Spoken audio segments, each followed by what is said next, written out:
Hello, great people. Nigerians are yet to finish digesting the damning satirical apology letter that Senator Natasha Akpoti-Uduaghan wrote to further indict Senate President Godswill Akpabio before he lands into another fresh trouble, this time with the Nigerian people for asserting that poverty is a virtue. In a moment, I'll leave you to watch the video of the Senate President where he made that particular assertion. Then after watching the video, I'll play you another video depicting the reality of poverty in Nigeria, what people are going through in terms of poverty and hardship in Nigeria. Then when we come back, we'll be dissecting the associated issues. But before you watch the video of Godswill Akpabio, let me lay some context to it. Godswill Akpabio was in Rome to attend the funeral of the deceased Pope. And when he was in Rome, I think NTA reached out to him. And in the course of the interview with NTA, he was now making a statement trying to kind of like eulogize the deceased Pope and how the Pope, died a poor man with only $100, and he says that okay, based on that, poverty is a virtue. But then Nigerians are not taking it lightly with him because Akpabio seems not to be what he is preaching. Let's go and watch the video of the Senate President. Then we'll come back for some great discussion. Let's watch it. You have a man who died as a man today, the Pope, who was worth only $100. Showing that yes, you cannot worship God in splendor, and that the best way to worship God is to worship God through self-sacrifice for others. So the message is very clear that Nigerians should love one another, and that poverty is not a crime, and that poverty could sometimes be a virtue of God. And there you have it. You just watched the video of Senate President Godswill Akpabio, and you heard him say poverty is virtue. I look forward to your impression in the comment section. Is poverty really a virtue? But I'm not done yet. I have another video for you depicting the level of poverty in Nigeria, what people are doing to survive. Let's go and watch this video. Then we come back for some great discussion. Let's watch it. I don't know when this one will end. This hunger waiting. Now accident happen here. See rice for ground. Now see how children they come back waiting, they go take go house to go feed family. Which day this one go end? Oh God. See the small boy. He come hustle. Now the rice he come back with sand to go see how they go eat. God help us. God help us. You can see. Now the rice is this. They pack am with sand. They pack am with sand. See am. Just to see what they go eat. Just to see what they go eat. See am. All the small children, look at. See am. See am. May God help us. Our leaders should know that hunger did this land. Hunger did this land. There you have it. You just watch a video depicting the level of poverty and hardship in Nigeria, so much so that people are scooping rice mixed with sand from a trailer that had an accident. And in that particular video, you can see that the quantity of the sand even supersedes the quantity of the rice. And you may want to imagine that people will go and sieve that and they will cook it and eat it into their body, and you may want to consider the health implication of that. Now, if you agree with the Senate President Godswill Akpabio that poverty is a virtue, then my question or prayer for you is that would you like to be poor, and not just average poverty but chronic, abject, undiluted poverty? That's if you agree with the Senate President that poverty is a virtue. Now let me be clear.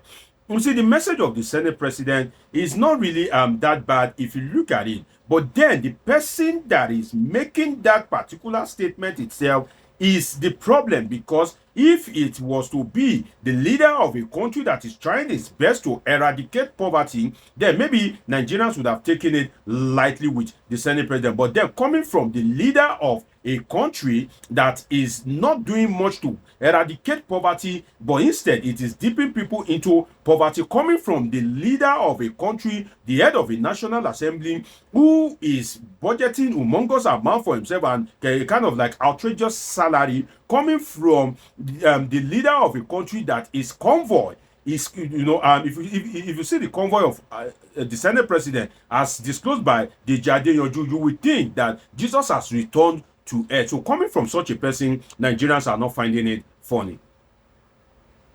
And one problem is that I don't know why Nigerian leaders like to glorify poverty. If you look at it, Nigerian leaders, they kind of like glorify poverty. Why they are not poor? And that to me seems to be a problem, because you are not poor, but then you will glorify poverty. You make it look like poverty is part of life. You make it look like being poor is not a big deal, but then you are doing everything humanly possible to escape poverty. Everything about you speaks luxury, and not just only you and other politicians. You guys are not only securing yourself, some of you have embezzled so much money that it is not only your children that cannot be poor, your grandchildren, your great grandchildren, the money that you don't need till thy kingdom come, some of you have embezzled and are still embezzling. So coming from people like that, if poverty is a virtue, then why is Nigerian politicians, why are they stealing all over the place? If poverty is not a virtue, why are they dying to occupy political posts so that they can have access to the luxury and the patrimony of the people of Nigeria? So you see Nigerian leaders glorifying poverty while they themselves are not poor. And now Akpabio made that statement within the context of two things. We can bring out like two major words from Akpabio's statement, which is the poor and poverty. So he was speaking as regards the funeral of the Pope, and he was using the Pope to kind of like display what humility means. And he was trying to say that, well, if the Pope can die and he has just $100, then sometimes poverty is not a big deal, that okay, you can live poor. But then again, let us now look at it within the context of those two words, poverty, Pope. Now the big question is, what characteristics of the Pope and the poor does Akpabio has? Because he's talking about poverty, he's talking about the Pope. So what characteristics of the Pope does Akpabio possess, and what characteristics of the poor people does Akpabio possess? Akpabio doesn't look like a poor man. Everything about him speaks luxury. So what is his connection with the poor people and also the Pope?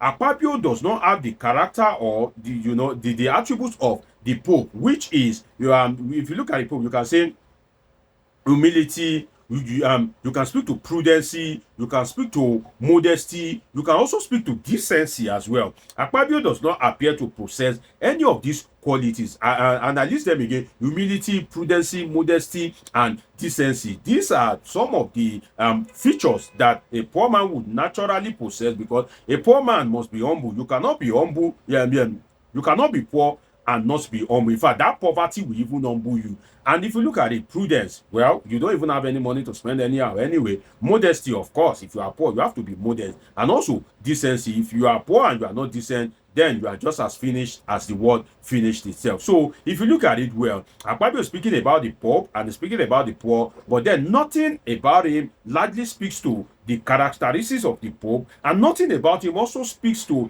the features of the poor. So you find a man that is living in affluence, that is living in luxury, now speaking about the Pope and the poor. You find a man that is being accused of sexual harassment, that is yet to clear his name, now glorifying, now eulogizing a Pope that died a decent man. So you can see that it is difficult for us to solve the puzzle. And you may want to ask yourself, why was it Akpabio that they delegated anyway? I think it's just by hierarchy, because Akpabio is the number 3 citizen and he happens to be the Christian, because Tinubu is a Muslim, Shetima is also a Muslim. Well,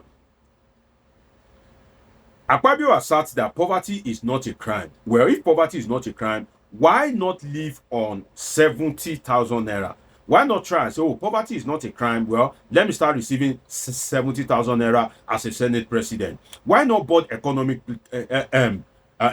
class? Why do you usually board private jet or go with the government jet? Why do you usually do that? Why not just board economic class and just try to live poor? In any case, the Prime Minister of Singapore bought economic class. Some of you would have seen the video, I think, just about a year ago. So, if poverty is not a crime, then why do you want to be rich? So, if poverty is not a crime, you want to be rich, right? And you want to live rich. So, why not board economy and let people see the poverty in you? Why not go with like a kind of like moderate comfort? And if you look at it, well, Akpabio seems to be all shades of wrong these days, in the sense that NTA was the one that interviewed him. Naturally, people don't watch NTA. For the fact that people don't watch NTA, they still dig out that video of Akpabio. So that's why Akpabio needs to know that, well, he's no longer a Nigerian people are no longer a big fan of him, because Nigerians don't watch NTA. So if you say something on NTA, you can easily get away with it. But he said it on NTA. Nigeria still followed him. Nigeria still kind of like dug it out, and Nigeria still start to kind of like come after him. So you can see that Akpabio needs serious prayer, and he needs to be very careful, and he needs to get it right with the Nigerian people. Well, all I can say is I hope that it is not Natasha that is waking up to, on a lighter note, cause Akpabio every day. Because if you kind of like hurt a woman and you suspend her unjustly, if Natasha, I hope it's not the spirit of Natasha that is hurting Akpabio, because it seems to be all shades of wrong. Anything he does, Nigerians just want to come for him. And lastly, if Akpabio thinks that poverty is not a problem, then can he please give out his daughter to a poor man? Akpabio reportedly have 4 daughters. Can he give out 1 or 2 or 3 or even the 4 of them to poor people? Then we'll know that, okay, poverty is a virtue, rather. That then we know that, okay, well, it's true, poverty is a virtue, and well, now he has given his child to a poor man. Akpabio will never do that. So what I can say is practice what you preach and try to get yourself right with the Nigerian people, because ordinarily this kind of statement shouldn't have caused outrage. But then, if you are not in the good books of Nigerian people, anything you do, they are just going to come for you. I wish Akpabio the best of luck, and I hope he will change his leadership style. It's been an interesting time with you on this episode of Politing. Subscribe, turn on your notification button, catch up with my past video. See you in my next video. I love you all sincerely.